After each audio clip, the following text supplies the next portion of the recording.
সব জিতে গেছি। এখন এটা মাঠে নিয়ে আসতেছি। এই যে বিশ্বকাপ দেখুন, সেই রকম সাথে বিশ্বকাপের ওই যে মেডেল টেডেল দেওয়া হচ্ছে। এই যে মেডেল দিল, আর গ্রান না যা আসছে রে ভাই, মাশাল্লাহ। বিশ্বকাপ জিতার পরে মেডেল দেয় না, এটা হলো মেডেল।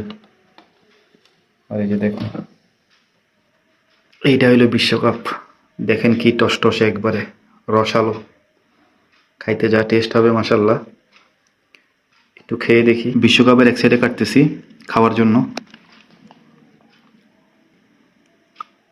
চামিচ উঠবে না, যেহেতু এটা চামিচ উঠবে। এই যে দেখেন, বিশ্বাস করেন মাশাল্লাহ, এতটাই টেস্ট হয়েছে আলহামদুলিল্লাহ। এটা জীবনের প্রথমবার খাচ্ছি। তো সবাই ভালো থাকবেন, সুস্থ থাকবেন, সবাই সুন্দর একটা গঠনমূলক কমেন্ট করে দিবেন।